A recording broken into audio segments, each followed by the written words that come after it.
दरवाजे पर हुई वह हल्की सी दस्तक अभी भी राधा के कानों में गूंज रही थी। रात बहुत आगे बढ़ चुकी थी।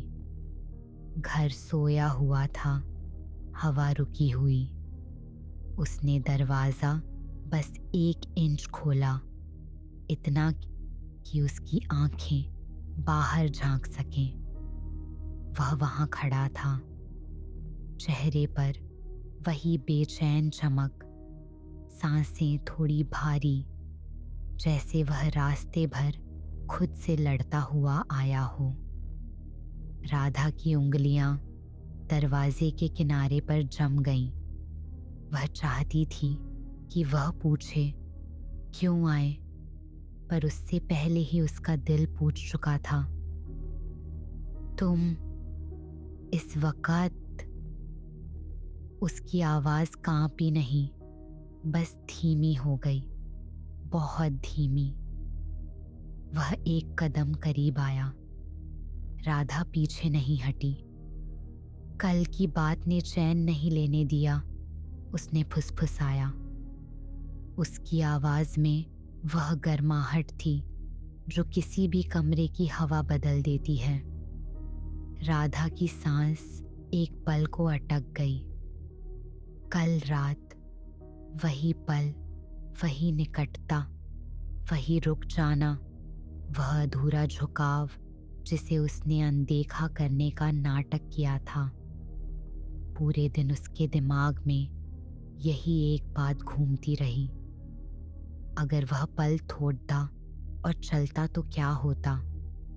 और अब वह आदमी उसके सामने खड़ा था, अकेली रात में, अकेले घर में, और राधा समझ नहीं पा रही थी कि उसे दरवाजा बंद करना चाहिए या और खोलना चाहिए। उसकी आंखें रुककर राधा के चेहरे को देख रही थीं, बहुत देर तक, बहुत ध्यान से। अगर यह गलत है, उसने कहा, तो तुमने दरवाजा क्यों खोला? राधा की उंगलियां हल्के से फिसल गईं। वह सच बोलने की हालत में नहीं थी। उसने सिर्फ दरवाजा थोड़ा और खोल दिया। वह अंदर आया, धीरे से, बिना शोर किए। राधा ने दरवाजा उसके पीछे बंद कर दिया। अब कमरे में सिर्फ 2 लोग थे और एक खामोशी जो किसी भी शब्द से ज्यादा कुछ कह रही थी। राधा वापस मुड़ी और वह उसके बिल्कुल सामने था, इतनी नजदीक कि अगर वह सांस भी लेता तो उसकी गर्माहट उसके गाल को छू जाती। राधा का दिल तेज हुआ, पर वह पीछे नहीं हटी। उसकी नजरें उसके होंठों तक गईं, फिर आंखों तक लौटी। मैंने सोचा था, राधा ने कहना शुरू किया, पर वाक्य अधूरा छूट गया। कि मैं नहीं आऊंगा? उसने धीरे से पूछा। आवाज में मुस्कान नहीं थी, बस चाहत थी। राधा ने उसकी ओर देखा। तुम्हें नहीं आना चाहिए था, उसने कहा, पर उसका स्वर कह रहा था, अच्छा हुआ कि आ गए। वह और करीब आया। अब उनके बीच की दूरी खत्म ही हो चुकी थी। राधा ने महसूस किया, उसकी उंगलियां उसके हाथ को हल्के से छू गईं। बस 1 सेकंड भर, एक छोटा सा स्पर्श, पर शरीर में जैसे करंट सी लहर दौड़ गई। राधा की आंखें खुद ब खुद बंद होने लगी, पर उसने खुद को संभाला। लाइट बंद कर दो, कोई देख लेगा। वाक्य उसके होंठों से खुद निकला, बिना सोचे। वह उसे देखता रहा, कुछ कहे बिना।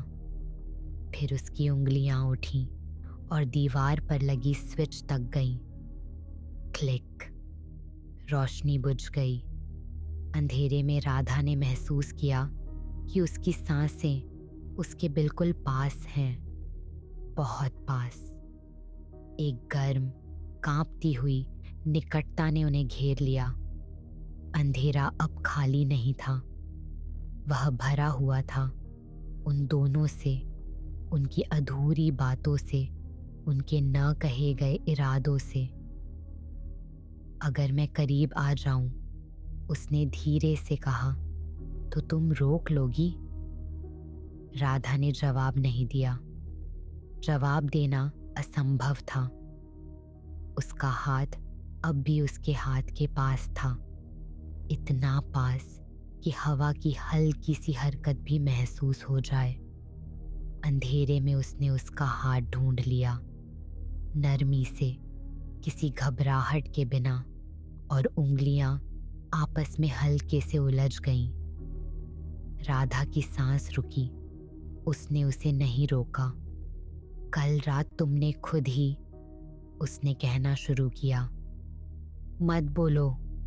राधा ने उसका हाथ और कस दिया, जैसे कोई स्वीकार रोकती उसे और कमजोर कर देगी।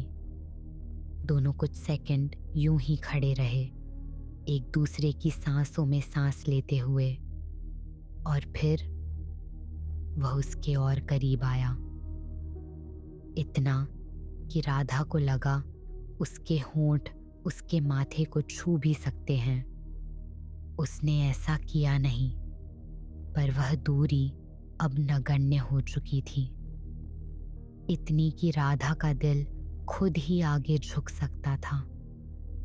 अगर मैं, उसने फुसफुसाया, आज रात रुक जाऊं? राधा ने आंखें बंद कर ली। गर्दन पर उसकी नजदीकी की गर्माहट थी, और यह एहसास कि वह चाहती भी है और डर भी रही है। दुनिया में शायद ही कोई भावना इससे ज्यादा नशे वाली हो। तुम जानते हो, राधा ने कहा, ये हमें कहाँ ले जाएगा? उसने उसका हाथ उठाया, बहुत धीरे, बहुत सावधानी से, और उसकी उंगलियों पर अंधेरे में उसके कदमों की आहट अभी भी बाहर कहीं गूंज रही थी। पर राधा का ध्यान उस आवाज पर नहीं था, वह उस आदमी की उंगलियों पर था, जो अब भी उसके हाथ को पकड़े खड़ा था, इतना करीब, इतना शांत, जैसे वह कोई खतरा नहीं, बल्कि वही निर्णय हो जिसके सामने राधा हमेशा से घुटने टेकने से डरती रही थी। अगर कोई देख ले, राधा ने फुसफुसाया। वह रुका। उसने उसका हाथ छोड़ा नहीं। देख तो पहले भी सकते थे, उसने उतनी ही धीमी आवाज में कहा, पर तुमने फिर भी मुझे कमरे में आने दिया। राधा की सांस भर भर आ गई। उसने झट से आंखें फेर ली, पर अंधेरे में फेरने का कोई मतलब नहीं था। वह उसकी हर धड़कन महसूस कर सकता था। उसने पूछा, क्या तुम जानती हो, अगर परिवार को पता चला क्या होगा? उसके शब्दों में डर नहीं था, दर्द था। वह दर्द जिसे कोई तभी महसूस करता है जब वह सचमुच कुछ चाहता है और जानता है कि उसे कभी पा नहीं सकेगा। राधा ने निगल कर कहा, उन्हें लगेगा कि मैं अपनी हदें पार कर रही हूं। उसने उसका दूसरा हाथ भी पकड़ लिया, धीरे से, जैसे वह उसे तोड़ने नहीं, समझने के लिए थाम रहा हो। और तुम्हें क्या लगता है मैं कौन सी हदों में फिट बैठता हूं? एक छोटी सी टूटी हुई हंसी उसके होठों पर आई।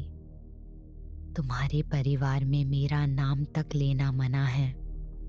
राधा उसी पल समझ गई, ये चाहत सिर्फ उसकी नहीं थी, ये डर सिर्फ उसका नहीं था। यह निषेध, ये खाई, ये सीमा दोनों को बराबर चीरती थी। हम दोनों जानते हैं, उसने कहा, किसी भी हाल में ये स्वीकार नहीं होगा।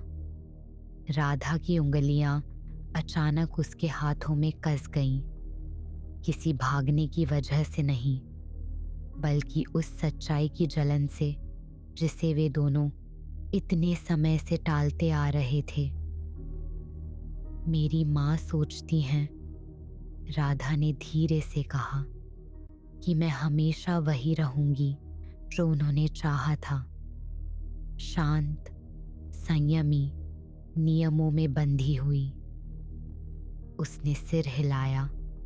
अगर उन्हें पता चला कि मैं रात के इस वक्त किसी के साथ कमरे में खड़ी हूं, वह आगे नहीं बोल पाई। हवा भारी हो गई। और तुम्हारे? उसने पूछा। वह एक पल खामोश रहा, पहली बार पूरी तरह। फिर बोला, मेरे घर में कोई भी यह समझेगा ही नहीं कि मैं क्यों। उसने उसकी ओर देखा, इतना पास कि अगर अंधेरा नहीं होता तो राधा उसकी आंखों की नमी देख लेती। क्यों? तुम्हारी तरफ खिंच जाता हूं।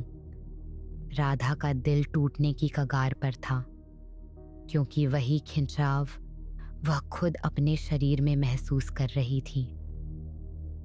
तो फिर तुम क्यों आए? उसने कांपते स्वर में पूछा।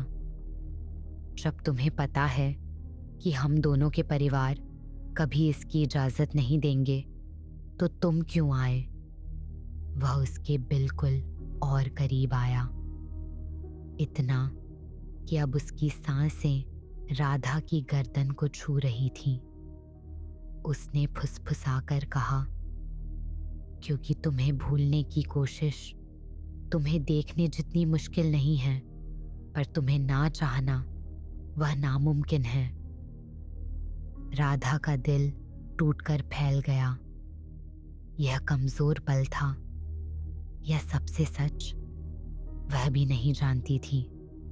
उसने धीरे से उसका चेहरा अपनी तरफ मोड़ दिया, नरमी से, जैसे वह उससे कुछ भी जबरदस्ती नहीं चाहता था, सिर्फ उसका सच। राधा, उसने कहा, अगर आज रात, बस आज की रात, तुम मुझे बताओ कि तुम भी, उसकी आवाज कांपी नहीं पर टूटी जरूर, तो बाकी दुनिया चाहे खिलाफी ही क्यों ना हो, मैं तुम्हें नहीं छोड़ूंगा। राधा की सांस अटक गई। उसके शब्दों में वह खतरा नहीं था जिससे परिवार डरते, वह चाहत थी जिससे परिवार डरते हैं, क्योंकि वह चाहत सीधी थी, गहरी थी, अस्वीकार्य थी, और उससे भी ज्यादा वह लौटाई जा सकती थी। राधा ने हिम्मत करके उसके सीने पर हाथ रखा, बस इतना कि उसे शांत कर सके, या शायद खुद को।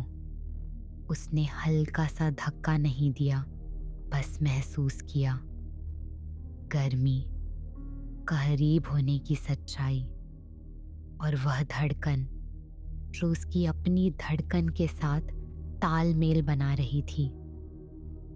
हम दोनों जानते हैं, राधा ने फुसफुसाया, अगर मैंने हाँ कह दी तो हमारा कोई घर हमें स्वीकार नहीं करेगा। उसने उत्तर में उसके हाथ को अपनी दोनों हथेलियों में लिया, जैसे वह कोई वादा थाम रहा हो। तो क्या? उसने सांस रोककर कहा, क्या सबसे जरूरी वही है, या तुम? अंधेरा अचानक और भी गहरा हो गया। दूर कहीं बर्तन खड़के, शायद हवा से। राधा सिहर उठी। वह आदमी उसके और भी करीब आया। अब उनके बीच कोई दूरी नहीं थी, सिर्फ सांसें थीं। अगर तुम चाहो, वह फुसफुसाया, तो मैं इस दरवाजे से अभी चला जाऊंगा, और तुम्हारा परिवार कभी नहीं जाने देगा कि मैं आया भी था, पर अगर तुम नहीं चाहती कि मैं जाऊं। उसने शब्द अधूरे छोड़ दिए। राधा की उंगलियां उसकी उंगलियों में जकड़ गईं, अनकही पर साफ। तो ये रात, उसने कहा।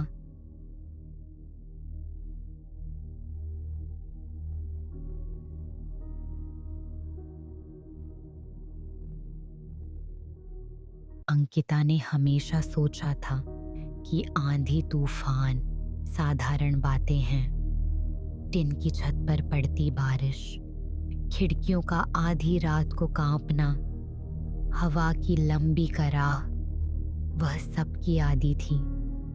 पर आज की रात अलग थी। बादल आने से पहले ही घर में एक भारी दबी हुई खामोशी उतर चुकी थी, जैसे दीवारें किसी होने वाली बात का इंतजार कर रही हों। उसका मामा हरिचरण शाम से बेचैन होकर घूम रहा था। वह गुस्से में भी टहलता था, सोचते समय भी, और जब वह कुछ छिपा रहा होता तब भी। आज तीसरी वजह थी। उसके कदमों की आवाज में एक अजीब घबराहट थी, जैसे वह किसी चीज की गिनती कर रहा हो जिसे वह दूसरों से छिपाना चाहता था। अंकिता, वह अचानक उसके कमरे के दरवाजे पर आकर बोला, आज रात तूफान ज्यादा होगा, तुम स्टोर रूम में सो जाना। अंकिता चौंक गई। Store room? वहां क्यों? सुरक्षा के लिए, उसने कठोर आवाज में कहा। वहां कोई खिड़की नहीं, कोई खतरा नहीं, तुम वहीं सोओगी। उसने कोई और वजह नहीं दी। वह कभी नहीं देता था। उसकी माँ, जो कोने में कपड़े तह करने का नाटक कर रही थी, नजरें नहीं उठा पाई। उसी से अंकिता को समझ आ गया, कुछ गड़बड़ है। वे दोनों जानते हैं। पर माँ, जाओ बेटा, माँ ने फुसफुसाया, बहुत जल्दी में। बस आज की रात, कल सब सामान्य। सामान्य, यह शब्द ही झूठ लग रहा था। माँ की आवाज का हल्का सा कांपना बाहर के तूफान से ज्यादा डरावना था। अंकिता ने अपना छोटा बैग उठाया। उसका मामा उसके पीछे पीछे चलता हुआ स्टोर रूम तक आया। एक छोटा तंग कमरा, पुराने संदूकों और बिस्तरों से भरा हुआ। नफ्थलीन की गंध हवा में घुली थी। उसने दरवाजा खोला, उसे अंदर जाने को कहा। वह झिझकी पर चली गई। दरवाजा उसके पीछे बंद हुआ। क्लिक, चटखनी लग गई। उसका गला कस गया। चिंता मत करो, मामा ने कहा, सुबह खोल दूंगा। उसके कदमों की आवाज दूर होती गई। फिर खामोशी। अंकिता पतले गद्दे पर बैठ गई। दिल भारी था। हवा में एक अनजाना डर था, जैसे घर में कोई अदृश्य घटना होने वाली हो। उसने फोन निकाला, सिग्नल नहीं। आधी घंटा बीत गया। बाहर की रोशनी दरारों से झिलमिलाती रही।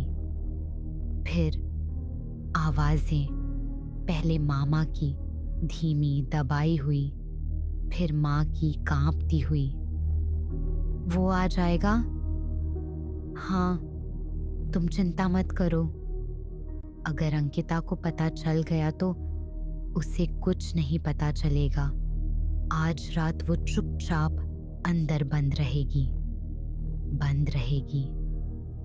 ये शब्द उसके सीने पर पत्थर जैसे गिरे। वे उससे क्या छिपा रहे थे? वो कौन था? तूफान गूंज उठा। स्टोर रूम कांप गया। अंकिता की सांसें उखड़ने लगी। फिर उसने कदमों की आवाज सुनी, धीमे, नाकाबिल ए तमीज, नंगे पैर। वे कदम दरवाजे के ठीक बाहर आकर रुक गए। अंकिता का दिल रुक गया। हैंडल हिला, चटखनी खुद ब खुद खुल गई। दरवाजा नहीं खुला, केवल खुला हुआ छूट गया। उसके हाथ कांपे। उसने धीरे से दरवाजा 1 इंच खोला। गलियारा लगभग अंधेरा था और वहां एक आकृति खड़ी थी, ऊंची, चौड़े कंधे, ठंडा साया, चेहरे पर अंधेरा। पर सबसे डरावनी बात, वह हिला भी नहीं, जैसे वह जानता हो अंकिता दरवाजा खोलेगी। कौन? वह फुसफुसाई। उस आदमी ने बस इतना कहा, तुम अंकिता हो। उसके खून की नसें जम गईं। तुम मेरा नाम कैसे जानते हो? आदमी ने धीमी सांस छोड़ी। मैं तुम्हारे पिता को जानता था। उसका दिल धड़कना भूल गया। कुछ बोलने से पहले गलियारे में चीख उभरी, मामा की। कौन है वहां? आदमी तुरंत पीछे हट गया। एक पल उसे देखा। डरना मत, सच तुम्हारे पास ही है। और वह अंधेरे में गायब हो गया। मामा दौड़ता हुआ आया। दरवाजा क्यों खोला? कोई था, अंकिता ने कहा। कोई नहीं था, उसने झटक दिया, बहुत जल्दी। तुम्हारा वहम है। नहीं, वो मेरा नाम जानता था। उसके चेहरे पर डर चमका, एक पल को, फिर गायब। अंदर चलो, उसने झुंझलाकर कहा और उसे कमरे में धक्का देकर 2 चटखनियां लगा दी। अंकिता बैठ गई। दिल धड़क रहा था, जैसे बाहर का तूफान भीतर उतर आया हो। फिर फोन पर एक संदेश आया, उस आदमी पर भरोसा मत करो जो तुम्हें बंद कर रहा है। उसकी सांस रुक गई। दूसरा संदेश, और अपने पिता के बारे में जो कहानी बताई गई उस पर भी मत भरो। बाहर आकाश फटा, लाइट झिलमिलाई और अंकिता को पता चल गया, आज रात उसकी जिंदगी की नींव टूटने वाली है। अंकिता उन 2 संदेशों को इतनी देर तक घूरती रही कि शब्द दिल की धड़कन की तरह धड़कते हुए लगने लगे। दरवाजा बंद करने वाले आदमी पर भरोसा मत करो, उसका मामा। फिर दूसरा, तुम्हारे पिता के बारे में जो कहानी बताई गई उस पर भरोसा मत करो। उसकी उंगलियां कांपने लगी। बरसों से उसने इस घर में अपने आप को छोटा करना सीख लिया था। हल्के कदम, धीमी आवाज, बिना सवाल के मान लेना। उसके पिता की मौत एक बंद अध्याय की तरह पेश की जाती थी, जिसे खोलना किसी अपराध जैसा माना जाता था। पर एक ही रात में वह अध्याय अपने आप पलटने लगा था। तूफान और तेज हो गया। खिड़कियां कांपी, हवा भारी हो गई। किसी अनदेखे कोने से कोई सच्चाई उसे आवाज दे रही थी। उसने कांपते हाथों से लिखा, कौन हो तुम? कोई जवाब नहीं, लंबी चुप्पी। आखिरकार एक संदेश आया, बोलने का वक्त आ गया है, डरना मत। बोलने का वक्त। इन शब्दों में एक पुराना बोझ था, जैसे किसी ने सालों से कही न जा सकने वाली बात को दबा कर रखा हो। फिर उसे बाहर से हल्की आहट सुनाई दी। कदम नहीं, जैसे कोई दीवार से टिककर खड़ा हो। वह दरवाजे के पास गई। फिर एक बेहद हल्की दस्तक। अंकिता। दरवाजे के पीछे से धीमी आवाज आई, दरवाजा खोलो, मैं अंदर नहीं आऊंगा, बस बात करनी है। वह जड़ हो गई। आवाज वही थी, वही आदमी जिसने पहले उसका नाम लिया था। उसने दरवाजा नहीं खोला पर फुसफुसाई, तुम कौन हो? एक पल की खामोशी, फिर शांत स्थिर उत्तर, राघव। यह नाम उसने कभी नहीं सुना था, पर उसकी आवाज में एक अजीब अपनापन था, खतरनाक नहीं, भारी। तुम मेरे पापा को कैसे जानते थे? उसने पूछा। चुप्पी, फिर शब्द जो जैसे किसी पुराने जख्म को छूते हुए निकले। मैं उनका दोस्त था, बहुत करीबी, पर तुम्हारी माँ और तुम्हारे मामा नहीं चाहते थे कि तुम्हें पता चले। अंकिता की सांस अटक गई। उसकी माँ? माँ? क्यों? उसकी आवाज टूट गई। राघव ने धीरे से कहा, क्योंकि उन्हें डर था कि अगर तुम्हें सच पता चला तो तुम वही रास्ता चुनोगी जिसे तुम्हारे पिता ने चुनने की कोशिश की थी और जिसकी वजह से उन्हें हटाया गया। अंकिता का दिल बैठ गया। हटाया गया? वह फुसफुसाई।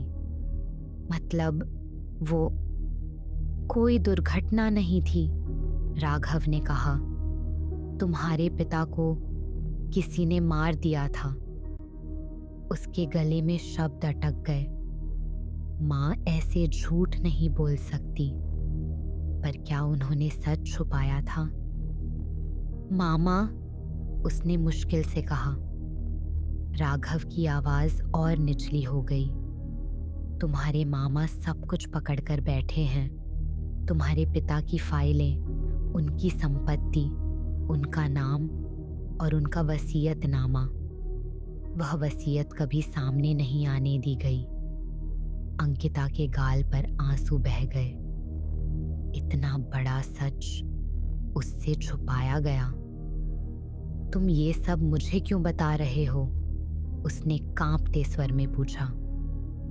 क्योंकि तुम अब बड़ी हो, राघव बोला, और तुमसे वादा था, तुम्हारे पिता का वादा, कि अगर कभी मुझे मौका मिले तो मैं तुम्हें सब सच बताऊं। इससे पहले कि वह कुछ पूछ पाती, गलियारे में तेज कदमों की आवाज गूंजी। मामा? राघव की आवाज तुरंत फुसफुसाहट में बदल गई। शांत रहो। वह परछाइयों में गायब हो गया। मामा दरवाजे पर आ धमका, हैंडल जोर से पकड़कर झटका। तुम मोबाइल चला रही थी? उसने शक से पूछा। नहीं, अंकिता ने जल्दी से कहा, आंसू पोंछते हुए। सो जाओ, मामा गुर्राया। रात लंबी है और अब तुम्हारे लिए और भी मुश्किल होने वाली है। उसकी आवाज में कुछ ऐसा था जैसे वह कोई फैसला कर चुका हो। उसके जाते ही अंकिता का फोन फिर कांपा। मैं वापस आऊंगा 3:15 पर, तैयार रहना। उसकी सांस अटक गई। फिर दूसरा संदेश, तुम्हारी माँ मुझसे कभी प्यार करती थी, इसलिए वो मुझे रोकता है। अंकिता का दिल जैसे 2 हिस्सों में बंट गया। उसकी माँ और राघव। एक और संदेश, जब मैं अगली बार दरवाजा खोलूं, हिचकना मत। अगर तुम यहीं रही तो तुम्हारे मामा की योजना तुम्हें नहीं छोड़ने वाली।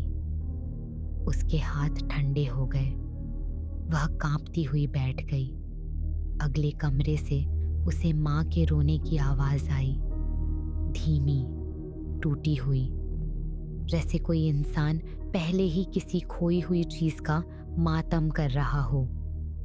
अंकिता ने घुटनों को छाती से लगाया, अंधेरे से फुसफुसाई, पापा, सच क्या है? आज की रात इतनी भारी क्यों है? कोई जवाब नहीं आया, बस घड़ी की सुइयों की लगातार टिक टिक उसे 3:15 की ओर खींचती हुई। कहीं बाहर अंधेरे में राघव इंतजार कर रहा था। कहीं अंदर बंद दरवाजों के पीछे उसका मामा तैयारी कर रहा था। दोनों उसके पिता के बारे में जानते थे, दोनों उसकी तरफ बढ़ रहे थे, पर वह केवल एक से सच की उम्मीद कर सकती थी।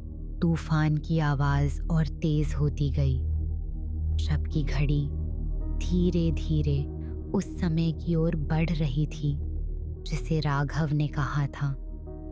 3:15। तंग स्टोर रूम में बैठी अंकिता दीवार से लगी थी। उसकी आंखें दरवाजे के नीचे दिखाई देने वाली हल्की रोशनी पर टिकी थीं। हर हलचल चेतावनी लग रही थी, हर आवाज किसी आने वाली बात का संकेत।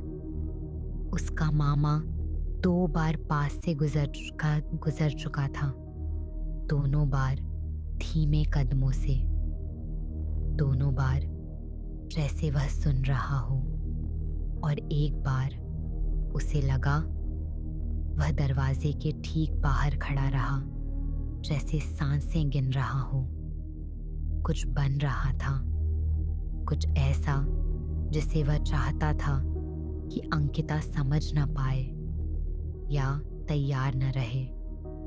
फोन कंपन हुआ। राघव का संदेश।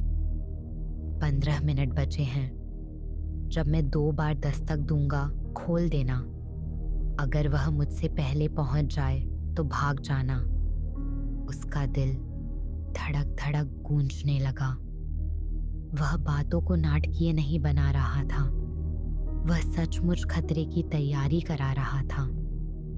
उसने टाइप किया, मैं ही क्यों, आज की रात क्यों? उत्तर तुरंत आया, क्योंकि तुम्हारे पिता की वसीयत उसके पास है, क्योंकि वह आज रात उसे नष्ट करने वाला है। अंकिता की सांस अटक गई। वसीयत, आज रात। और तुम यहाँ क्यों आए?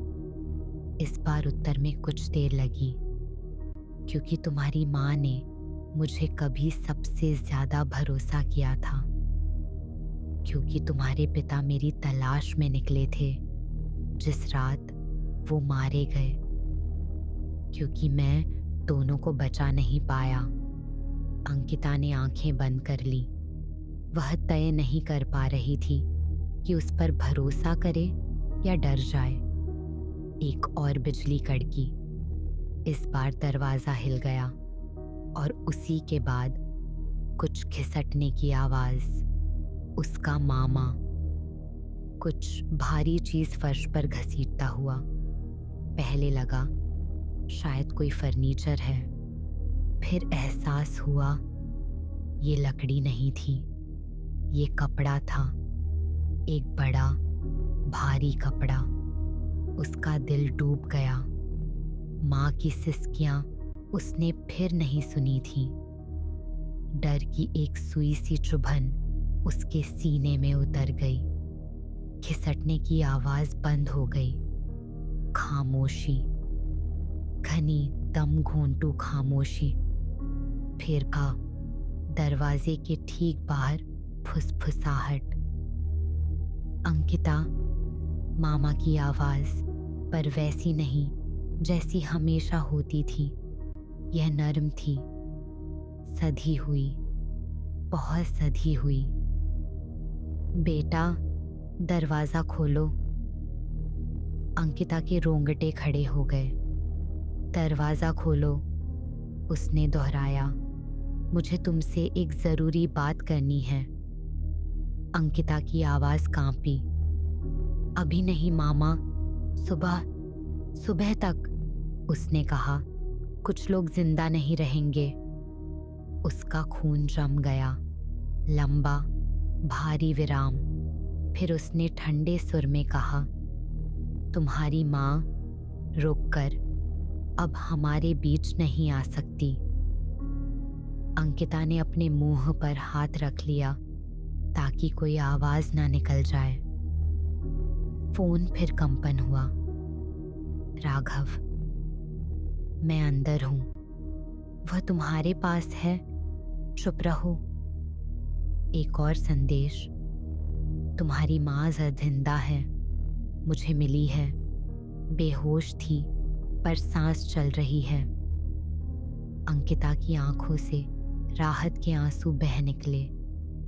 दूसरी ओर मामा ने दरवाजे पर धीमी, खुरदरी दस्तक दी, जैसे वह उसकी डर की गहराई नाप रहा हो। फिर 2 तेज दस्तक। अंकिता का दिल रुक गया। क्या यह वही संकेत था, या उसने आवाज सुनी और नकल कर रहा था? उसने हिम्मत करके सांस रोकी। फिर उसी पैटर्न की 2 दस्तक, पर गलियारे के और भीतर से। मामा एकदम सख्त हो गया।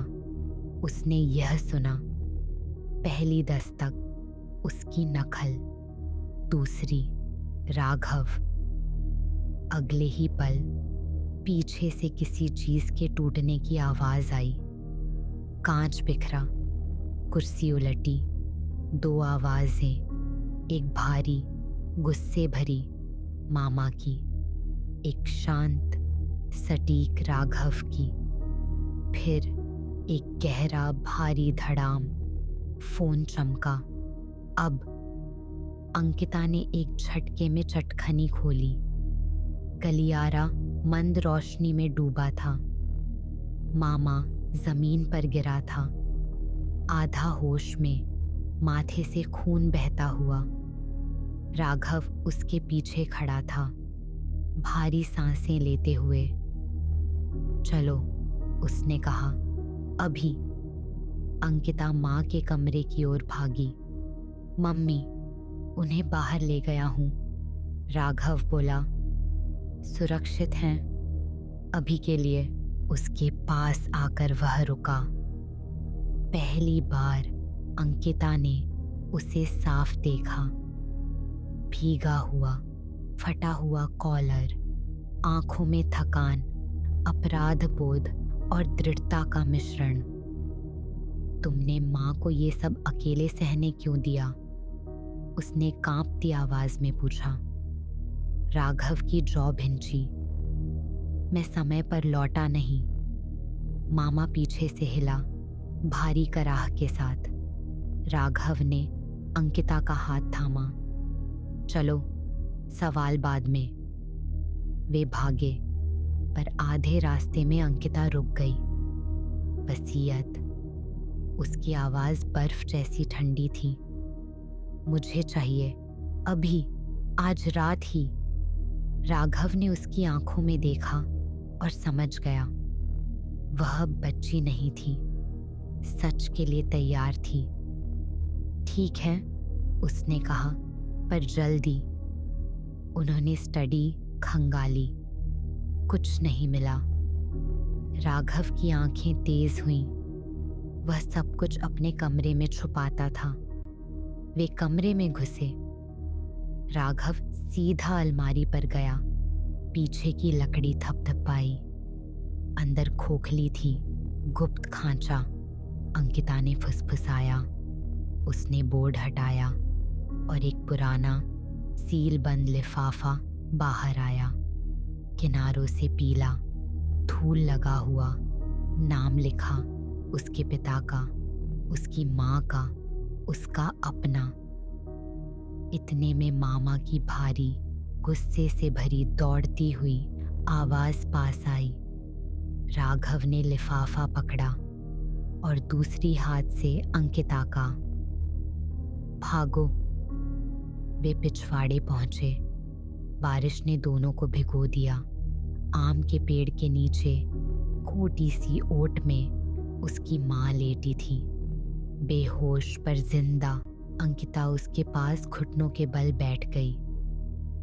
मम्मी, माँ ने आंखें खोली, कमजोर सी मुस्कान, हाथ बढ़ाकर उसके गाल को छुआ।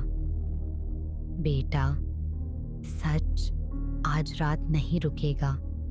अंकिता का गला भर आया। वह रोना चाहती थी पर रुक गई। राघव उनके पास बैठा, लिफाफा उसकी मुट्ठी में था।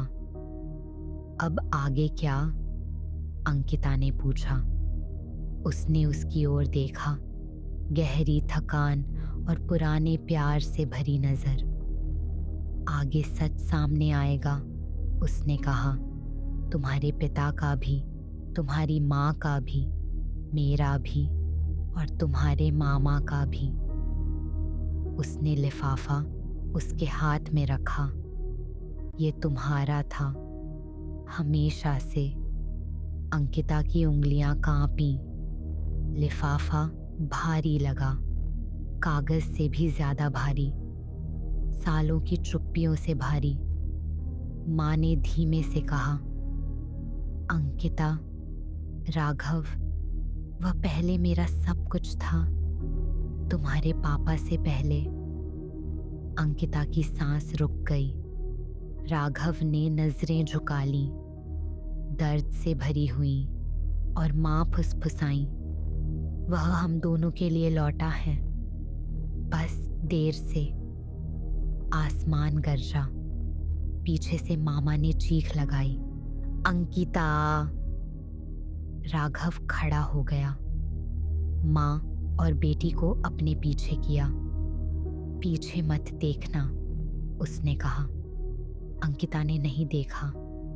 उसने लिफाफा सीने से लगा लिया और तूफान में अपने पिता का नाम फुसफुसाया। राघव आगे बढ़ा, उस आदमी का सामना करने जिसने सालों से इस घर पर राज किया था। तूफान गूंजता रहा। सच उठ चुका था और अंकिता जानती थी, सूरज उगने तक इस घर का कोई रिश्ता पहले जैसा नहीं रहेगा।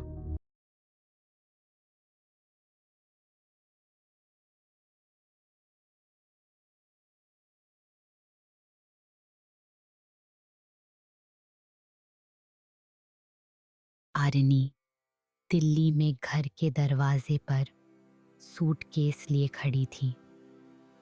पेरिस उसके सपनों का शहर था। आर्किटेक्चर की पढ़ाई, आज़ादी, नई जिंदगी। माँ की आवाज फिर गूंजी, अपनी पहचान मत भूलना। फ्लाइट में वह स्केच बना रही थी, तभी किसी की परछाई नोटबुक पर पड़ी। क्या ये सीट खाली है? एक पुरुष की नरम आवाज आई। वह ऊपर देखी और सन्न रह गई। वह लंबा, गोरा, नीली आंखों वाला युवक था, लियोन। सीट पर बैठते ही बातचीत चल पड़ी। सपने, शहर, डर, उम्मीदें। तूफान में हवाई जहाज हिला तो आरिनी ने अनजाने में उसका हाथ पकड़ लिया। उसने हल्का दबाकर उसे संभाला। लैंडिंग के समय लियोन बोला, यह शहर लोगों को बदल देता है। आरिनी सोचने लगी, क्या वह इतनी बदलेगी कि परिवार का भरोसा खो दे? पेरिस उसे जादू सा लगा। नदी की हवा, चमकती इमारतें। क्लास मेहनती थी, रातें स्केचिंग में गुजरती। लियोन हर जगह मिल जाता, कैंपस, लाइब्रेरी, कैफे। एक शाम उसने कहा, तुम्हारी लाइनों में डर है। मैं बस थकी हूँ, वह बोली, या कुछ छिपा रही हो? उनकी आंखें टकराईं। वह पीछे हट गई। लियोन पहले ही उसके दिल में जगह बना चुका था। एक दिन वह उसे अपना प्रोजेक्ट दिखाने बुला बैठी। बारिश में भीगता, वह क्रोइसां लेकर आया। तुम अकेली लग रही हो, उसने कहा। मुझे अकेला होने की इजाजत नहीं, वह बोली। वह पास आया, होंठ हल्के से छुए। आरिनी घबरा गई। मेरे माता पिता कभी तुम्हें स्वीकार नहीं करेंगे। तुम हिंदू नहीं हो। लियोन बोला, तो हम उन्हें कारण देंगे कि क्यों करना चाहिए। अब रिश्ता गुप्त था। रात की बातें, चोरी छिपे मुलाकातें। एक दिन माँ की अचानक वीडियो कॉल आई। लियोन ने गलती से पेंसिल केस गिरा दिया। वह कौन है? माँ ने पूछा। क्लासमेट, आरिनी ने झूठ बोला। कॉल खत्म होते ही वह कांपने लगी। लियोन बोला, मुझे उनसे मिलने दो। तुम नहीं समझते, वे तुम्हें खतरा मानेंगे, उसने कहा। कुछ हफ्तों बाद पिता का संदेश आया। परीक्षा के बाद तुम्हारी मुलाकात एक अच्छे हिंदू लड़के से कराई जाएगी। आरिनी टूट गई। वह नोत्र दाम की सीढ़ियों पर बैठी थी जब लियोन आया। वे मेरी जिंदगी तय कर रहे हैं, वह बोली। तो तुम खुद चुनो, उसने कहा। कीमत बहुत बड़ी है, उसने रोते हुए कहा। लियोन ने उसका हाथ पकड़ा। प्यार चुनो। दबाव इतना बढ़ा कि उसने इंडिया की टिकट ले ली। एयरपोर्ट पर लियोन मिला। बारिश हो रही थी। मत जाओ, उसने कहा। मुझे जाना होगा, वह बोली। अगर मेरा परिवार तुम्हें न अपनाए तो मैं सब खो दूंगी। मैं नहीं, लियोन बोला। मैं तुम्हें खो दूंगा। वह मुड़ी ही थी कि उसकी आवाज आई। मैं तुम्हारे साथ भारत चलूंगा। दिल्ली की गर्म हवा ने पेरिस की नरमी छीन ली। परिवार ने लियोन को ठंडे चेहरे से स्वागत दिया। पिता बोले, हमारी बेटी अपनी धर्म सीमा नहीं तोड़ेगी। लियोन झुका। मैं उसका धर्म नहीं बदलना चाहता, बस उससे प्रेम करना चाहता हूँ। माँ बोली, प्रेम बदल जाता है, संस्कृति रहती है। आरिनी फट पड़ी। मैं कोई सौदा नहीं। पिता बोले, उसे चुनोगी तो इस घर से नाता टूटेगा। लियोन ने कहा, जो भी चुनो मैं साथ हूँ। रात को वह छत पर रो रही थी। दिल्ली की रोशनी धुंधली चमक रही थी। माँ पास आई। हम डरते हैं, माँ बोली, तुम्हें खोने से। आरिनी टूटकर बोली, मैं उससे प्यार करती हूँ। माँ ने लंबी सांस ली। तुम्हारे पिता नहीं मानेंगे तो मैं मानूंगी, आरिनी बोली। माँ ने उसे देखा, पहली बार अलग तरह से। उसे कल लाना, माँ ने कहा। अगर वह शांत और सम्मान से जवाब दे, शायद दरवाजा पूरी तरह बंद नहीं है। अगली सुबह लियोन पिता के सामने बैठा था। एक कारण बताओ, पिता ने कहा। क्यों तुम्हें स्वीकार करूं? लियोन बोला, क्योंकि वह जहां भी होगी चमकेगी। मैं बस उसकी दुनिया बनाने में साथी बनना चाहता हूं। पिता चुप रहे। आरिनी ने उसका हाथ पकड़ा। पिता ने कहा, तुम बदल गई हो। प्यार ने बदला, उसने कहा। लंबी खामोशी के बाद पिता बोले, ठीक है, हम कोशिश करेंगे। आरिनी रो पड़ी। गल्पवार। गांव सुबह की गुलाबी रोशनी में डूबा हुआ था जब शिवांश अपने टूटे फूटे घर की देहरी पर खड़ा खेतों के पार जाती हवा को सुन रहा था। हवा में सरसों के फूलों की हल्की सी महक थी और कहीं दूर से आती घंटियों की आवाज जैसे किसी पुराने सपने की याद दिला रही थी। शिवांश के पिता की मृत्यु को 3 महीने ही हुए थे और उनके जाने से घर की हर दीवार मानो पिछली सांस में अटक गई थी। खुली खिड़की से आती हवा कमरे में रखी लकड़ी की मेज पर पड़े उस लाल रुमाल को हिलाती, वही रुमाल जिसे उसके पिता ने उसे पहली बार स्कूल भेजते समय दिया था। शिवांश के लिए अपने पिता की गैर मौजूदगी किसी खाली कमरे से कहीं ज्यादा बड़ी थी। वह एक अधूरी बातचीत थी, एक अधूरा वादा, एक अधूरी स्मृति। पिता के शब्द अब भी कानों में गूंजते, हर दुख का एक मोड़ होता है बेटा, और हर मोड़ पर कोई ना कोई सहारा मिल ही जाता है। पर अब जब मोड़ आया था, सहारा कहीं दिखाई नहीं देता था। घर की दहलीज पर खड़ी उसकी माँ अंजलि धीरे से बोली, शिवांश, दूध वाले को पैसे देने हैं, आज मत भूलना। उनकी आवाज में पहले जैसी दृढ़ता तो थी, मगर भीतर एक अजीब सी थकान बस गई थी। हाँ माँ, दे दूंगा, शिवांश ने जवाब दिया, पर खुद को आश्वस्त करने के लिए कि वह अपनी जिम्मेदारियां निभा पा रहा है। स्कूल की राह पर चलते हुए उसे गांव की वही परिचित पगडंडियां मिलीं जो अब उसे अकेली लगने लगी थीं। तभी उसके सामने से चहकते हुए कदमों की आवाज आई। वह जानता था ये कौन होगी। आर्या का। आर्या उसकी सबसे करीबी दोस्त थे, जिसके चेहरे पर दुनिया कितनी भी कठोर क्यों न हो, एक स्थायी मुस्कान रहती।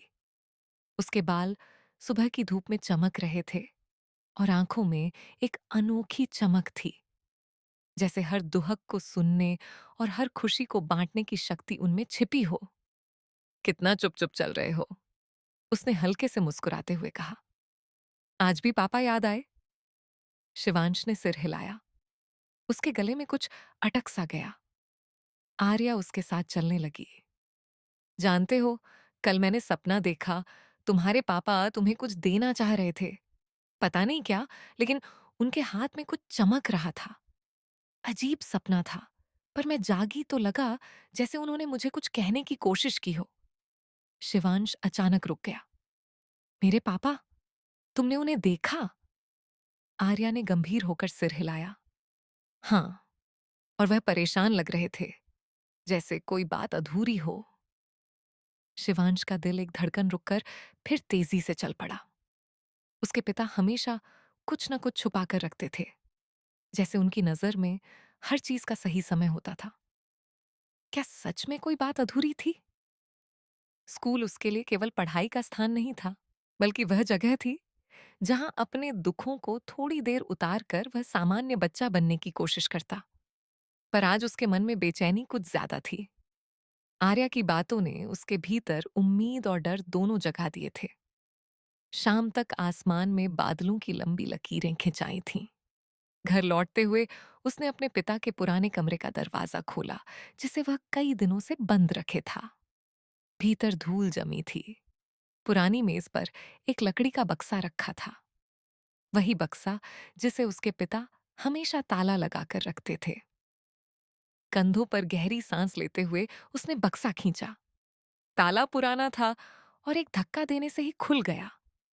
अंदर बहुत सी कागज की पर्चियां थीं, खेतों के हिसाब, पुराने बिल और कुछ चिट्ठियां। पर नीचे एक मोटी काली डायरी पड़ी थी, जिसके किनारे घिस चुके थे। उसने डायरी खोलकर पहली पंक्ति पढ़ी। अगर कभी मेरे न रहने के बाद यह डायरी शिवांश के हाथ लगे, तो वह जाने कि मेरा जीवन जितना सरल दिखता था, उतना था नहीं, और शायद मैं उससे एक आखिरी मदद चाहता हूं। शिवांश का दिल धड़कने लगा। उसके पिता ने उससे मदद क्यों मांगी होगी, वह भी अपनी मृत्यु के बाद? दूसरे पन्ने पर एक नक्शा था, गांव के बाहर वाले पुराने बरगद के पेड़ की तरफ इशारा करता हुआ।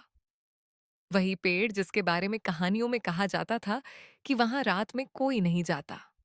डायरी में आगे लिखा था, बरगद के पेड़ के पास जमीन के नीचे कुछ है, जिसे किसी के हाथ नहीं लगना चाहिए। उसे केवल मेरा बेटा ही समझ सकेगा। शिवांश के गले में सूखापन बढ़ गया। वह पन्ने पलटता गया। हर पन्ना उसके पिता के किसी डर, किसी छुपे राज्य और किसी अनकही लड़ाई की तरफ संकेत कर रहा था। रात गहरा चुकी थी और बाहर हवा तेज होने लगी थी। अंजलि ने कमरे से आवाज लगाई, शिवांश, सो जाना, देर हो रही है। हाँ माँ, उसने उत्तर दिया, मगर उसकी आंखें डायरी पर टिकी रहीं। उसने सोचा कि डायरी आर्या को पैसा दिखाए, पर एक डर था। क्या होगा अगर यह सच में किसी बड़े रहस्य का हिस्सा हो? क्या होगा अगर उसके पिता का डर अभी भी उसके आसपास मंडरा रहा हो? नींद उसके करीब भी नहीं आई। वह करवटें बदलता रहा जब तक उसको एक हल्की सी खटपट की आवाज नहीं सुनाई दी, जैसे कोई खिड़की पर हल्के से चूहे की तरह कुछ खरोंच रहा हो। वह धीरे से उठा, खिड़की खोली, पर खिड़की पर कोई चूहा नहीं था। वहां एक छोटी सी कागज की पर्ची हवा में अटकी थी, मानो किसी ने अभी अभी रखकर हवा में उड़ा दी हो। पर्ची पर सिर्फ एक लाइन लिखी थी, बरगद के पेड़ के नीचे जाने की हिम्मत मत करना, अब बहुत देर हो चुकी है। शिवांश के हाथ कांप उठे। किसने भेजी होगी यह पर्ची? कौन उसके पिता के रहस्य के बारे में जानता था? और क्यों अब बहुत देर हो चुकी थी? इन सवालों के बीच उसका दिल डूबता चला गया। पर पर्ची की पीछे की तरफ एक और बात लिखी थी, अगर तुम फिर भी वहां गए तो समझ लेना कि कोई तुम्हें पहले से देख रहा है। उसकी सांस रुक गई। खिड़की के ठीक बाहर अंधेरे में कोई मौजूद था, या शायद मौजूद होने का आभास दे रहा था। और अगले ही पल हवा में फिर वही पत्तों की सरसराहट गूंजी, जैसे कोई बरगद का पेड़ दूर से उसे बुला रहा हो। पर कौन और क्यों? शायद वह सच जो उसके पिता इतने सालों से छुपाते आ रहे थे, अब उसके सामने अपने कठोर स्वरूप में खड़ा था और उसे केवल देखने का नहीं, सामना करने का इंतजार कर रहा था। उसी रात शिवांश ने तय कर लिया, वह अगली सुबह उस पेड़ तक जरूर जाएगा। लेकिन उसे क्या पता था कि कोई और उससे पहले ही वहां पहुंच चुका है और उसकी प्रतीक्षा कर रहा है। सुबह का आसमान हल्का नीला था, पर भीतर कहीं एक भारीपन तैर रहा था। गांव अब भी नींद के अधूरे कंबल में लिपटा पड़ा था, पर शिवांश जाग चुका था। जगाया था उस बेचैन एहसास ने, जो रात से उसके भीतर कांटों की तरह चुभ रहा था। अंजलि रसोई में चूल्हा जलाने में लगी थी। उसके पैरों की आहट से कोई आवाज भी नहीं उठी। शिवांश ने बिना कुछ कहे अपने जूते पहने, डायरी शर्ट के अंदर छुपाई और दरवाजा हल्के से खोलकर बाहर निकल गया। आज उसे किसी को बताए बिना जाना था, चाहे डर कितना भी गहरा क्यों न हो। पगडंडी नम थी। रात की ओस अब भी मिट्टी पर चमक रही थी। उसने चारों ओर नजर दौड़ाई। सब सामान्य लग रहा था, पर भीतर कुछ फुसफुसा रहा था कि आज कुछ भी सामान्य नहीं रहने वाला। पुराना बरगद गांव से एक कोस दूर था। उसके करीब पहुंचते ही हवा में एक अजीब सी ठंडक घुलने लगी, जैसे पेड़ के आसपास का समय ही थम गया हो। और तभी उसने देखा, पेड़ के पास मिट्टी पर किसी के ताजा पैरों के निशान थे। कोई सचमुच उससे पहले यहां आया था। उसका दिल गले में अटक गया। उसने सावधानी से आगे कदम बढ़ाया। बरगद की विशाल जड़ों के बीच मिट्टी उखड़ी हुई थी, जैसे किसी ने कुछ खोद लिया हो या खोदने की कोशिश की हो। एक छोटा गड्ढा था और उसके भीतर एक पुराना लोहे का डिब्बा, पर डिब्बा खुला हुआ था, खाली। ठंडी हवा उसके कानों के पास सीटी की तरह गुजरी। किसी ने डिब्बा पहले ही ले लिया था। जो भी उसके पिता ने छुपाया था, अब किसी और के हाथों में था। शिवांश का गला सूख गया। उसने चारों तरफ देखा। कोई दिखाई नहीं दे रहा था, पर किसी की मौजूदगी की छाया उस जगह के ऊपर मंडरा रही थी। अचानक पीछे झाड़ियों में कुछ सरसराया। वह मुड़ा। कोई नहीं। फिर एक हल्की आवाज आई, धीमी पर स्पष्ट, तुम देर से आए। आवाज उतनी धीमी थी कि वह समझ नहीं पाया यह हवा की थी या किसी इंसान की।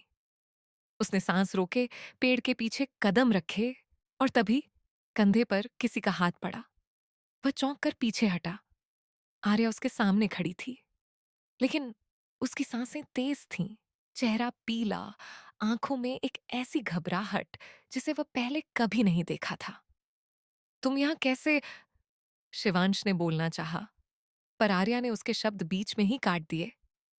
शिवांश, मुझे किसी ने बताया कि तुम यहां आने वाले हो और उन्होंने उन्होंने मुझे रोका। किसने? आर्या कांप गई। मैं नहीं देख पाई, वह सामने नहीं आए, बस माए आवाज थी, बहुत ठंडी। उन्होंने कहा कि तुम्हारे पिता ने जो छुपाया था वह अब किसी भी हाल में वापस नहीं मिल सकता। शिवांश का दिल डूबता गया। तुमने इस जगह किसी को देखा? आर्या ने हिचकिचाकर सिर हिलाया। मैंने सिर्फ एक परछाई देखी, आसमान के धुंधलाने जितने वक्त के लिए। वह बरगद के पीछे खड़ी थी और जब मैंने पलक झपकाई, गायब।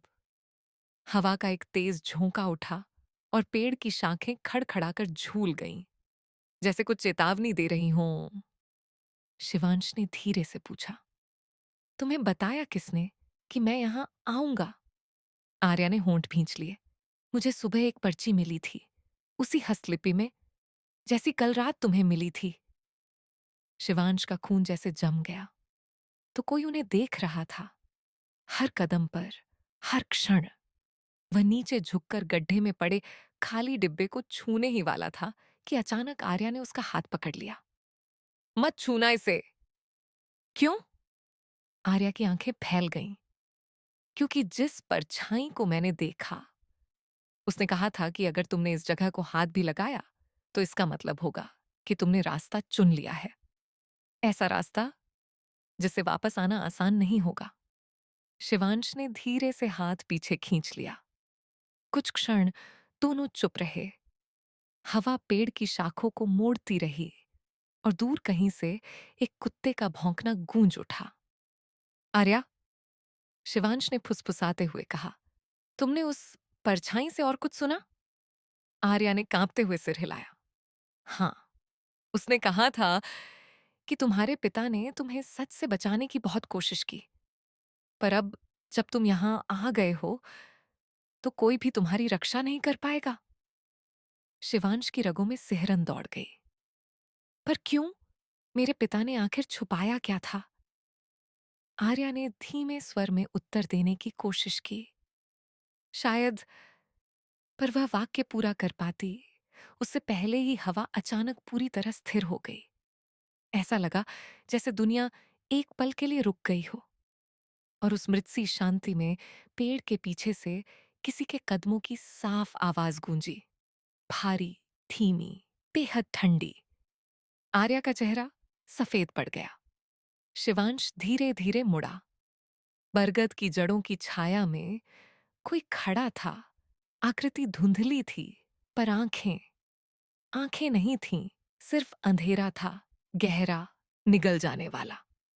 वह आकृति एक कदम आगे बढ़ी और तभी शिवांश के पैरों के पास मिट्टी में पड़ा खाली डिब्बा अपने आप बंद हो गया, जोर की आवाज के साथ। गूंज पूरे जंगल में फैल गई। आर्या ने कांपती आवाज में पूछा, शिवांश, यह यह क्या है? शिवांश कुछ कह पाता उससे पहले ही वह आकृति बोली, फुसफुसाहट जैसी आवाज में, मगर हर शब्द सांस रोक देने वाला। जो लिया गया है वह लौट आया नहीं जाएगा। एक और कदम। मिट्टी उनके पैरों के नीचे जैसे धड़कने लगी और अब वह आवाज और गहरी हो गई। अब तुम्हारी बारी है यह तय करने की कि तुम्हारे पिता ने तुम्हारे लिए कौन सा भाग्य चुना था। शिवांश पीछे हटना चाहता था, पर पैर हिल नहीं रहे थे। आर्या का हाथ कसकर उसकी कलाई पकड़े था। आकृति और करीब आई। अंधेरा गहरा होता गया, जैसे पेड़ की जड़ें भी सांस रोककर खड़ी हों। और फिर आकृति ने अपना हाथ उठाया। हवा अचानक बर्फ जैसी जम गई। शिवांश चीख भी नहीं पाया क्योंकि उसी क्षण आर्या ने उसकी कलाई छोड़ दी और धीरे धीरे बेहद धीमे कदमों से वह उस आकृति की तरफ बढ़ने लगी। उसका चेहरा खाली था, आंखें जैसे किसी और की थीं। शिवांश ने भर्रा कर पुकारा, आर्या, क्या कर रही हो? पर वह रुकती नहीं थी और जैसे ही वह उस अंधेरी आकृति के ठीक सामने पहुंची, आकृति ने उसका हाथ थाम लिया। धरती के नीचे से एक भारी गूंज उठी और अगले ही क्षण दोनों गायब हो गए। बस खाली सूनी जड़ें रह गईं और शिवांश अकेला, जिसके सामने अब सिर्फ एक चुनाव बचा था।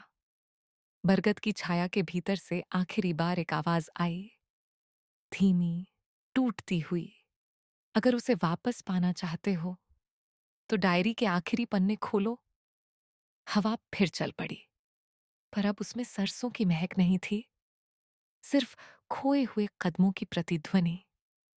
शिवांश ने डायरी कसकर पकड़ ली और भागते हुए घर की ओर चल पड़ा, ये जाने बिना कि आखिरी पन्ने में लिखा हुआ सच केवल आर्या का नहीं, उसका अपना भविष्य भी बदलने वाला था।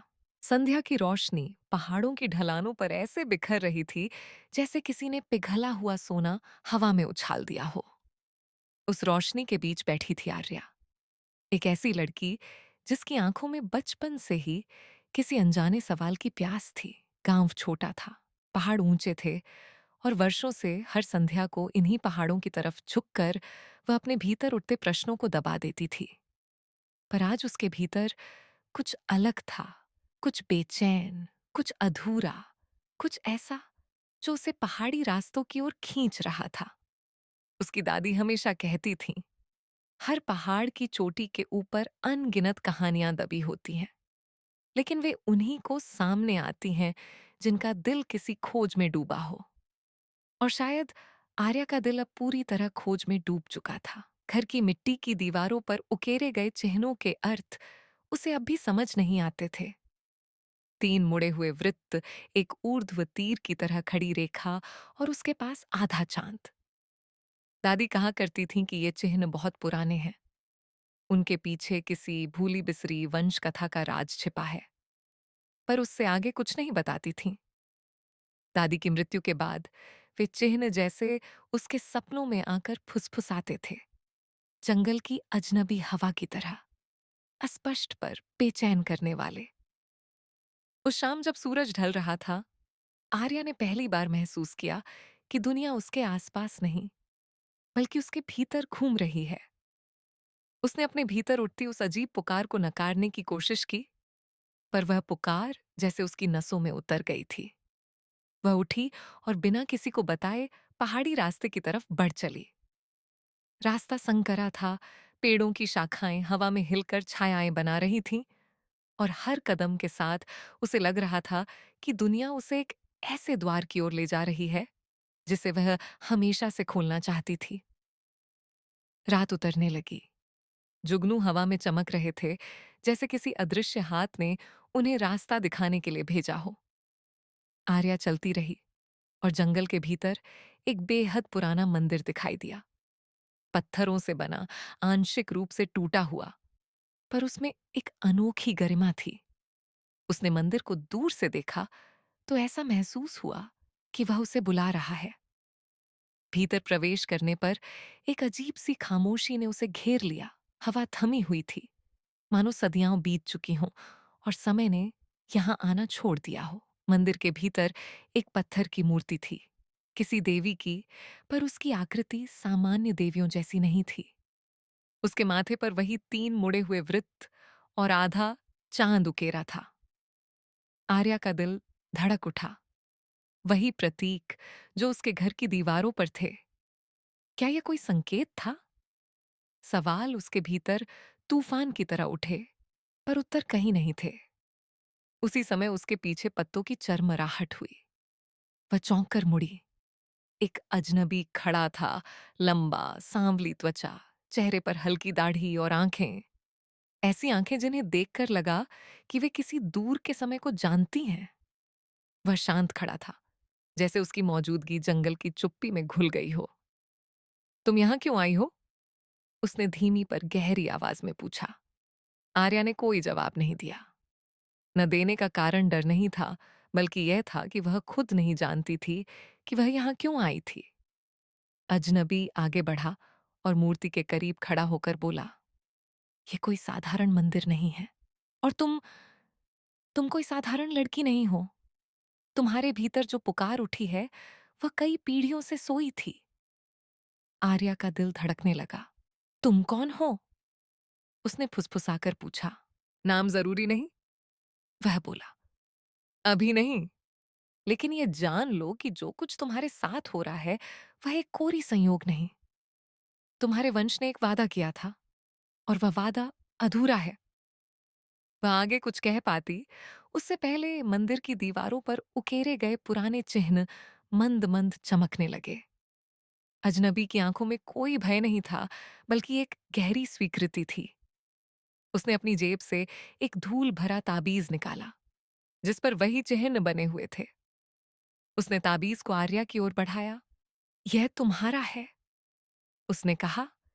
इसमें वे उत्तर हैं जिनकी तुम्हें तलाश है, और शायद वे प्रश्न भी जिनसे तुम अभी अनजान हो। आर्या ने ताबीज छूते ही जैसे किसी अदृश्य झटके को महसूस किया। पल भर में उसकी आंखों के सामने कई धुंधली छवियां तैरने लगीं। एक युद्ध, पहाड़ों के ऊपर उठता धुआं, एक महिला जो किसी दैवी शक्ति को संभालने की कोशिश कर रही थी, और फिर एक जोरदार चीख जिसने सब कुछ अंधकार में डुबो दिया। वह हाँफते हुए पीछे हट गई। अजनबी उसके चेहरे पर डर देख सकता था। यह तो बस शुरुआत है, उसने कहा। ताबीज क्या दिखाता है, उस पर तुम्हारा कोई नियंत्रण नहीं। लेकिन जो देखने के लिए तुम्हें चुना गया है, उससे बचना अब संभव नहीं। आर्या ने खुद को संभालने की कोशिश की। क्या तुम्हें पता है कि यह सब क्यों हो रहा है? मेरे साथ ही क्यों? अजनबी की आंखें क्षण भर के लिए पिघल गईं। क्योंकि तुम वह आखिरी कड़ी हो जिसके बिना यह कहानी पूरी नहीं हो सकती। जैसे ही उसने यह कहा, हवा सख्त हो गई। पेड़ों में तेज सरसराहट हुई, मंदिर की दीवारें हल्की कांपने लगीं। अजनबी ने अचानक चौंककर बाहर की ओर देखा। उन्होंने तुम्हें ढूंढ लिया, उसकी आवाज में पहली बार भय स्पष्ट था। कौन? आर्या ने घबराई हुई आवाज में पूछा, लेकिन वह जवाब देने के बजाय उसका हाथ पकड़कर मंदिर से बाहर भागने लगा। रात अचानक और भी गहरी हो गई थी। जंगल की छायाएं हिलने लगीं, जैसे उनमें कोई छिपी हुई शक्ति जाग उठी हो। दूर से भेड़ियों जैसी पर डरावनी पर मानवीय चीखें सुनाई दे रही थीं। आर्या का दिल तेजी से धड़क रहा था। वह कुछ भी समझ नहीं पा रही थी, पर अजनबी का हाथ उसे मजबूती से पकड़े हुए था, जैसे वह जानता हो कि किस दिशा में जाना है। वे दोनों अंधेरे में दौड़ते रहे। पत्तों और टूटती टहनियों की आवाजें पीछे से पीछा करती रहीं, मानो कोई या कुछ उन पर झपटने ही वाला हो। कुछ दूरी भागने के बाद अजनबी अचानक रुका और बोला, अगर तुम जीवित रहना चाहती हो तो मुझ पर भरोसा करना पड़ेगा। आर्या ने हाँफते हुए कहा, क्या पीछा कर रहा है हमें? वह उसकी ओर मुड़ा। उसकी आंखों में एक ऐसी गंभीरता थी जो किसी अघोषित सच्चाई को दबाए हुए लगती थी। वे तुम्हारे ही अतीत की छायाएं हैं, वह बोला, जिन्हें तुमने जगाया है। उसने अपने हाथों से हवा में एक पुराना मंत्र जैसा संकेत बनाया, और अचानक उनके सामने धरती फटकर एक संकीर्ण, पत्थरों से घिरा भूमिगत मार्ग प्रकट हो गया। अभी भीतर जाओ, उसने आदेश दिया। आर्या की सांसें कांप रही थीं। उसके भीतर डर, विस्मय और किसी अज्ञात शक्ति के प्रति उत्सुकता तीनों एक साथ जूझ रहे थे। वह रास्ते में उतरने ही वाली थी कि उसके कानों में एक फुसफुसाहट गूंजी, बहुत हल्की पर पहचानी हुई। वह रुकी, फिर धीरे धीरे मुड़ी। अंधेरे जंगल में दूर एक आकृति खड़ी थी, धुंधली पर अनमिस्टेकेबली मानवीय। वह आकृति उसे देखने के अंदाज में स्थिर थी, मानो उसे पहचानती हो। उसका चेहरा साफ नहीं दिख रहा था, पर उसकी परछाई में कुछ ऐसा था जिसने आर्या के पूरे अस्तित्व को हिला दिया। अजनबी ने जोर से फुसफुसाया, मत देखो, नीचे जाओ अभी। पर आर्या हिल नहीं पाई।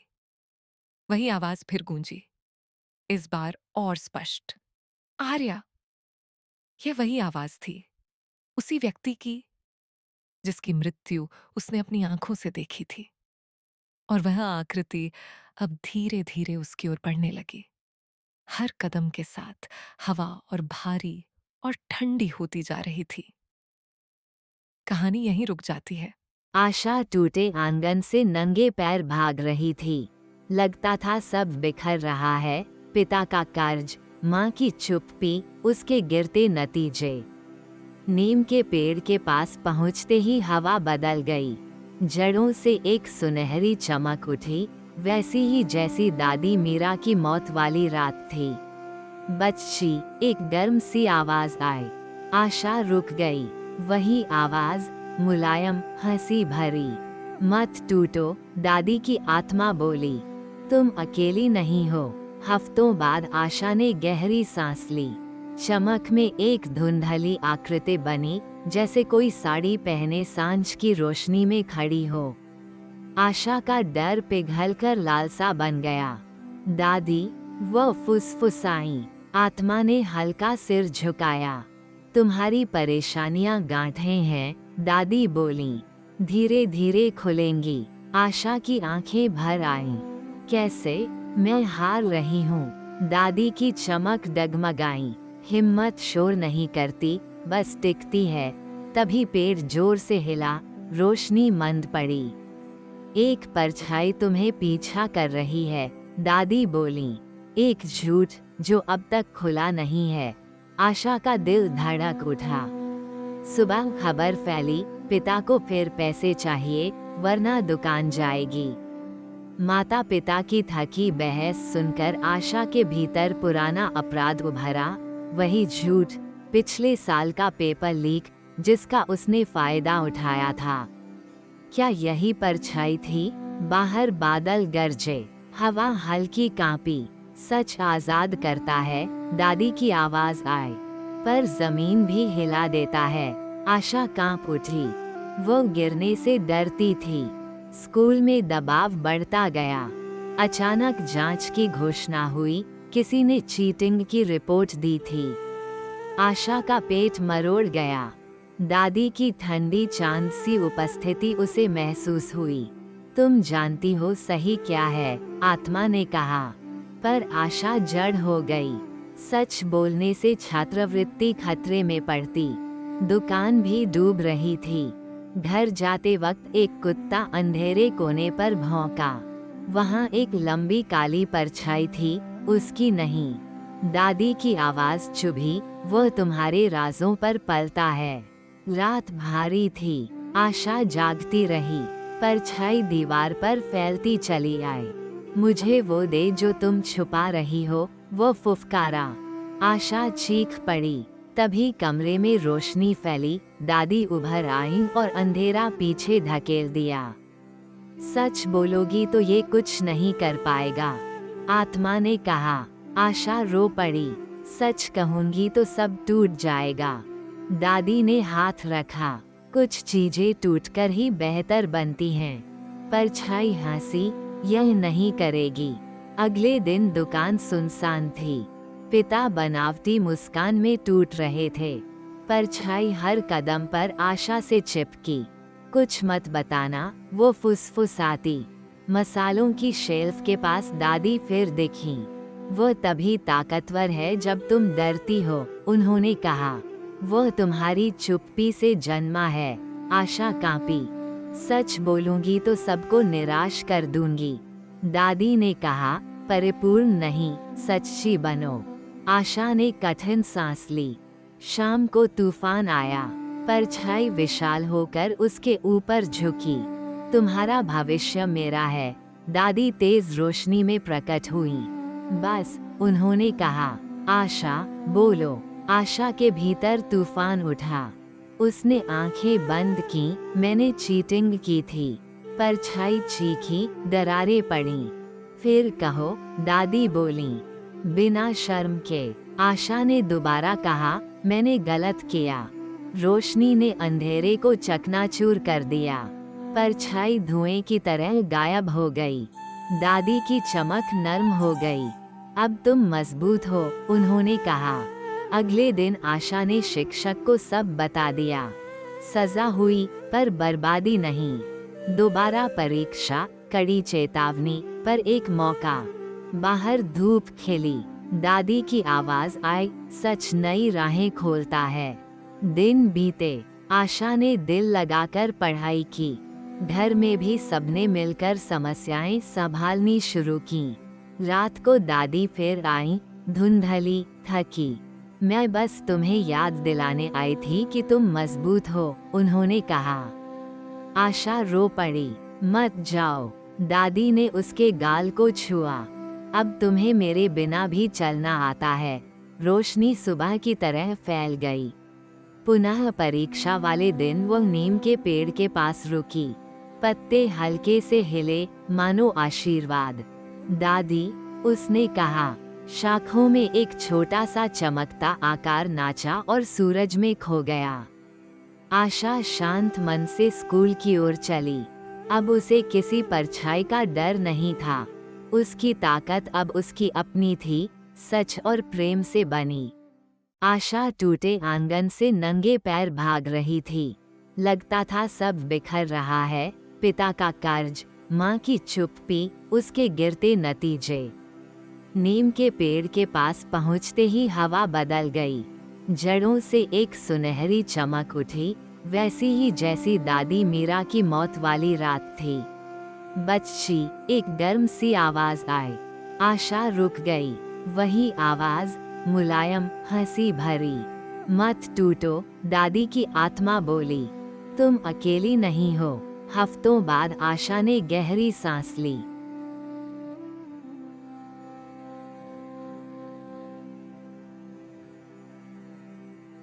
चमक में एक धुंधली आकृति बनी, जैसे कोई साड़ी पहने सांझ की रोशनी में खड़ी हो। आशा का डर पिघलकर लालसा बन गया। दादी, वह फुसफुसाई। आत्मा ने हल्का सिर झुकाया। तुम्हारी परेशानियां गांठें हैं, दादी बोली। धीरे धीरे खुलेंगी। आशा की आंखें भर आईं। कैसे? मैं हार रही हूँ। दादी की चमक डगमगाई। हिम्मत शोर नहीं करती, बस टिकती है। तभी पेड़ जोर से हिला, रोशनी मंद पड़ी। एक परछाई तुम्हें पीछा कर रही है, दादी बोली। एक झूठ जो अब तक खुला नहीं है। आशा का दिल धड़क उठा।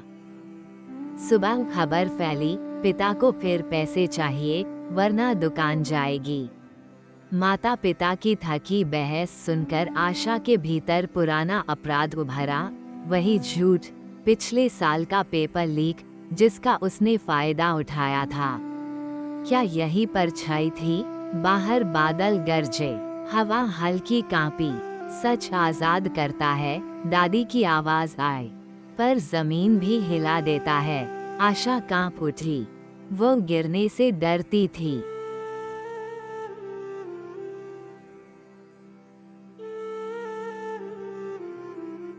स्कूल में दबाव बढ़ता गया। अचानक जांच की घोषणा हुई। किसी ने चीटिंग की रिपोर्ट दी थी। आशा का पेट मरोड़ गया। दादी की ठंडी चांद सी उपस्थिति उसे महसूस हुई। तुम जानती हो सही क्या है, आत्मा ने कहा। पर आशा जड़ हो गई। सच बोलने से छात्रवृत्ति खतरे में पड़ती। दुकान भी डूब रही थी। घर जाते वक्त एक कुत्ता अंधेरे कोने पर भौंका। वहाँ एक लंबी काली परछाई थी, उसकी नहीं। दादी की आवाज चुभी, वह तुम्हारे राजों पर पलता है।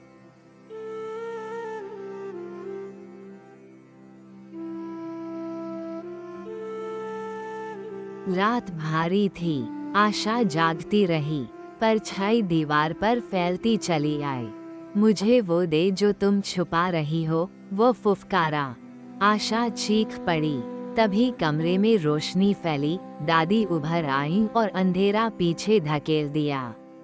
सच बोलोगी तो ये कुछ नहीं कर पाएगा, आत्मा ने कहा। आशा रो पड़ी। सच कहूंगी तो सब टूट जाएगा। दादी ने हाथ रखा। कुछ चीजें टूटकर ही बेहतर बनती हैं। पर अगले दिन दुकान सुनसान थी। पिता बनावटी मुस्कान में टूट रहे थे। परछाई हर कदम पर आशा से चिपकी। कुछ मत बताना, वो फुसफुसाती। मसालों की शेल्फ के पास दादी फिर दिखी।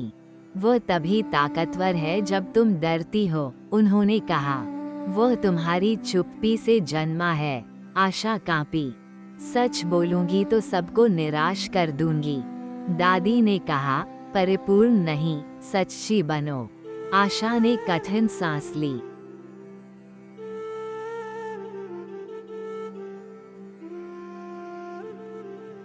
शाम को तूफान आया। परछाई विशाल होकर उसके ऊपर झुकी। तुम्हारा भविष्य मेरा है, दादी तेज रोशनी में प्रकट हुई। बस, उन्होंने कहा। आशा, बोलो। आशा के भीतर तूफान उठा। उसने आंखें बंद की। मैंने चीटिंग की थी। परछाई चीखी, दरारें पड़ी। फिर कहो, दादी बोली, बिना शर्म के। आशा ने दोबारा कहा, मैंने गलत किया।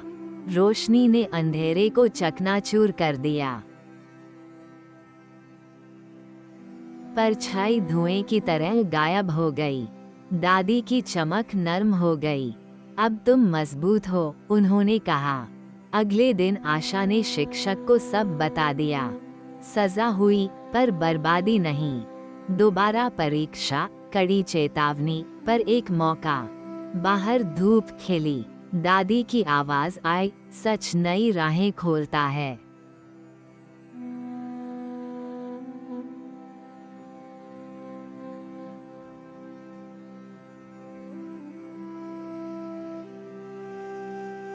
दिन बीते। आशा ने दिल लगाकर पढ़ाई की।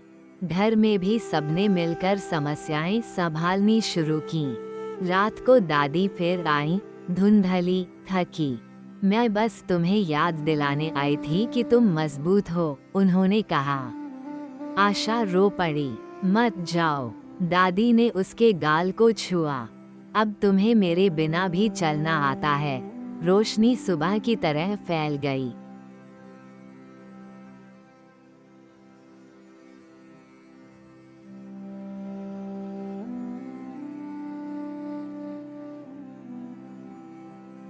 पुनः परीक्षा वाले दिन वो नीम के पेड़ के पास रुकी। पत्ते हल्के से हिले, मानो आशीर्वाद। दादी, उसने कहा। शाखों में एक छोटा सा चमकता आकार नाचा और सूरज में खो गया। आशा शांत मन से स्कूल की ओर चली। अब उसे किसी परछाई का डर नहीं था। उसकी ताकत अब उसकी अपनी थी, सच और प्रेम से बनी।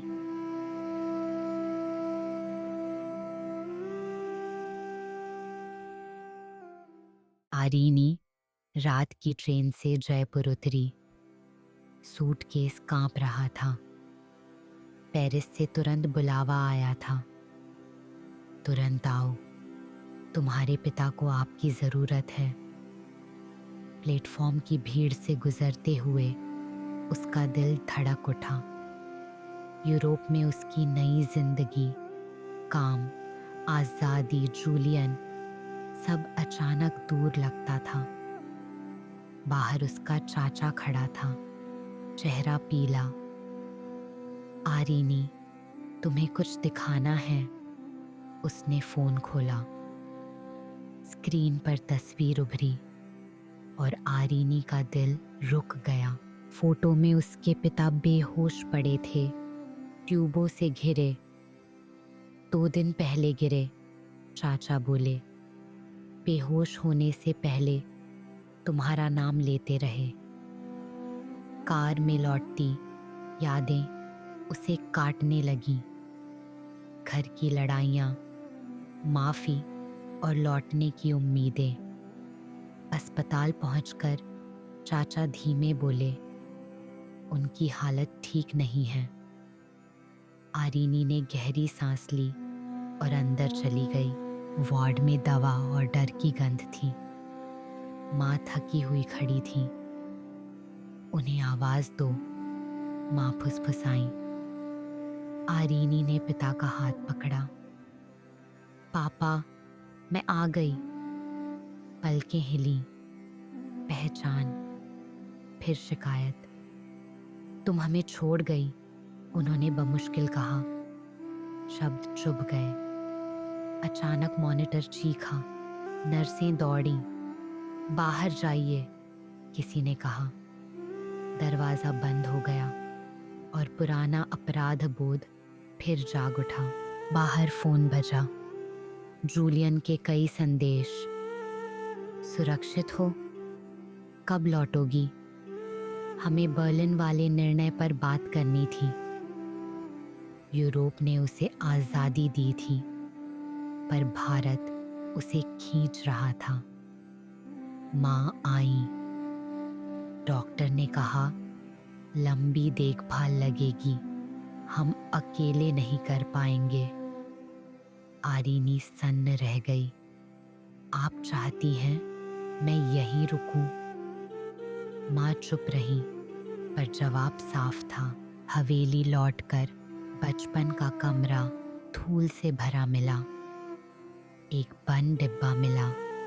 ऊपर लिखा था, आरीनी के लिए जब वह लौटे। उसने खोल दिया। अंदर विदेश की ब्रोशर, स्कॉलरशिप फॉर्म, पिता की न भेजी चिट्ठियां, उनकी लिखावट। उसे दुनिया मिलनी चाहिए। उम्मीद है वह मुझे माफ करेगी। आरीनी की आंखें भर आईं।